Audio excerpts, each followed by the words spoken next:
Akhirnya pemicu Gen Halilintar baru temui Amina Atta terkuak. Geni Faruk menuai reaksi Krisdayanti. Akhirnya, keinginan Gen Halilintar untuk bertemu Amina Hananur Atta, putri Aurel Hermansyah dan Atta Halilintar terwujud. Ibu dan ayah dari keluarga Atta Halilintar, Langgo Geni Faruk dan Halilintar Anovial Asmit sudah pulang ke Indonesia. Mereka bahkan telah bertemu baby Amina. Hal ini juga ikut menjadi perhatian nenek baby Amina yang lain, yakni penyanyi Krisdayanti. Pertemuan ini membuat KD, sapaan akrabnya, bereaksi tepatnya ketika Gani Faruk menggendong Amina. Dilansir banjarmasinpost.co.id dari Instagram pribadi milik Langgo Geni Faruk, @genifaruk pada Rabu 12 Juli 2022, terlihat foto pertemuannya dengan Amina. Geni Faruk saat itu menemui Amina di rumah Atta Halilintar. Momen tersebut bahkan disyukuri oleh Geni Faruk karena akhirnya ia dapat memeluk, menggendong, dan mencium cucu kesayangannya itu. Dalam caption yang ditulis Geni Faruk, ia juga menceritakan kronologi kejadian sebenarnya, penyebab Gen Halilintar baru bisa ke Indonesia sekarang dan menjenguk Amina. Bahkan kedatangannya ke Indonesia ini menjadi sorotan publik. Menanggapi kedatangan Gen Halilintar ke Indonesia dan bertemu dengan sang cucu, Krisdayanti pun mengucap syukur.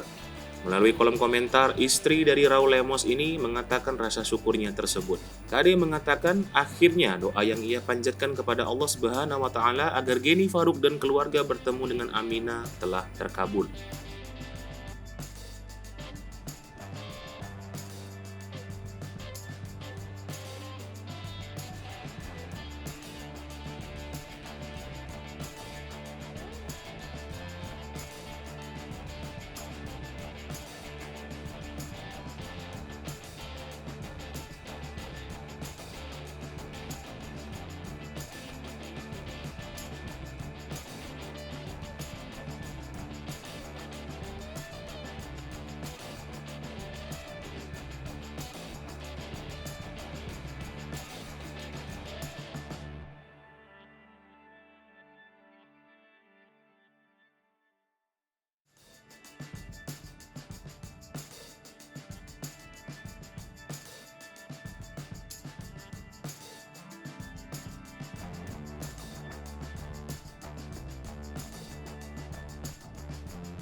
Hai pemirsa Sri Popo TV, jangan lupa komen, like, dan subscribe, serta tonton terus berita-berita terupdate lainnya ya.